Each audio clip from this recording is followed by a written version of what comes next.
High court सुनाएगा बजरंगी और ताहिर की किस्मत का फैसला।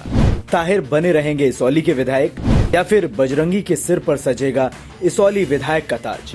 20 मई को हाईकोर्ट बताएगा कौन है इसौली का असली विधायक। प्रायोजक हैं Saint John's convent English medium school, Ganapur, Baldirai, Sultanpur. Sultanpur में सपा के इकलौते विधायक मोहम्मद ताहिर खान की विधायकी खतरे में आ गई।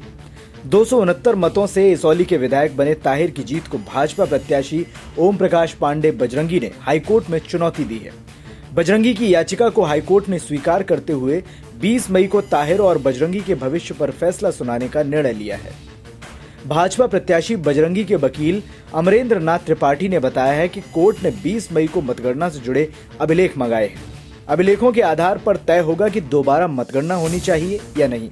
वहीं इस मामले पर भाजपा प्रत्याशी रहे बजरंगी का कहना है कि उन्हें मतगणना में गड़बड़ी करके हराया गया। दोबारा मतगणना होगी तो चुनावी नतीजे उनके पक्ष में आएंगे और वो इसौली के विधायक बन जाएंगे।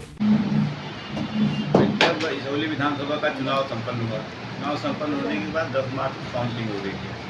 काउंटिंग के समय ही उसमें गड़बड़ी दिखाई पड़ी। पहले हमारे एजेंट ने मौखिक रूप से कहा कि पूरा रिकाउंटिंग हो जाए, जहाँ पे गड़बड़ था वो ठीक करके रिकाउंट हो। वो बार बार आग्रह करते रहे। जो आरओ थी उनकी नहीं सुनी। मैं स्वयं पहुंचा। जब मैं स्वयं पहुंचा तो मैंने लिखित रूप से उनको शिकायत की कि वोटों में अंतर आ रहा है, बैलेट पेपर के वोटों में भी अंतर आ रहा है जो आपने गिना है, आप उसको रिकाउंट करो। और 3 प्रार्थना पत्र मैंने लिखित उनको दिया था उसी समय। और उस दौरान दिया था। मैं आपको बता दूँ कि जब मैं स्वयं 6,500 से लीड कर रहा था, ऐसा भी नहीं था कि मैं पीछे चल रहा था इसलिए कह रहा हूँ। और हमारे तीनों प्रार्थना पत्र आरओ के द्वारा खारिज कर दिए गए। जिन बिंदुओं को मैंने उठाया था बिना उन बिंदुओं को टच किए हुए, और रिकाउंटिंग की तो बात है आप छोड़ दीजिए, उन्होंने कुछ देखा भी नहीं। और बाद में अंत में किया गया, हमारी किसी बात को, सारी बातों को अनसुनी करते हुए गलत ढंग से मोहम्मद ताहिर खान को उन्होंने प्रमाण पत्र दे दिया। और बाद में सारे उनके ही रिकॉर्ड मैंने निकलवाए और उन रिकॉर्डों में भी वो कमी रही। और उसी के आधार पर मैं माननीय उच्चतम न्यायालय की शरण में गया हूँ और निश्चित रूप से वहाँ से हमको न्याय मिलेगा, पुनः रिकाउंटिंग होगी। आपको बता दें कि सुल्तानपुर जिले की इसौली सीट पर सपा कैंडिडेट मोहम्मद ताहिर खान 269 वोट से चुनाव जीते हैं। दूसरे नंबर पर बीजेपी कैंडिडेट ओम प्रकाश पांडे थे, जिसको लेकर ओम प्रकाश पांडे ने हाईकोर्ट का दरवाजा खटखटाया है। पांडे की दलील है कि पोस्टल बैलेट पेपर में 71 वोट का अंतर मिला है। पोस्टल बैलेट में 898 वोट पड़े थे, लेकिन काउंटिंग 827 वोट की हुई।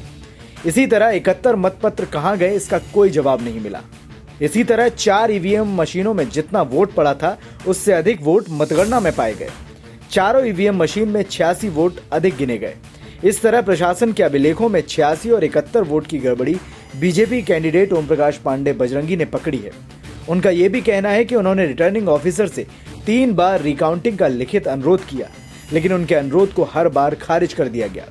बहरहाल अब मामला हाईकोर्ट पहुंच गया है और हाईकोर्ट ने तारीख तय की है 20 मई। 20 मई को हाईकोर्ट ये तय करेगा कि इसौली विधानसभा चुनाव के नतीजों की मतगणना फिर से होगी या नहीं। हालांकि भाजपा प्रत्याशी बजरंगी का कहना है कि दोबारा मतगणना हुई तो उनकी जीत निश्चित है। अगर वास्तव में ऐसा हुआ तो सपा विधायक ताहिर खान के लिए बड़ी समस्या खड़ी होने वाली है। Bureau report, NDTV Bharat. देश दुनिया की ताज़ा तरीन खबरों से रूबरू होने के लिए सब्सक्राइब कीजिए आपका अपना चैनल एनडीटीवी भारत।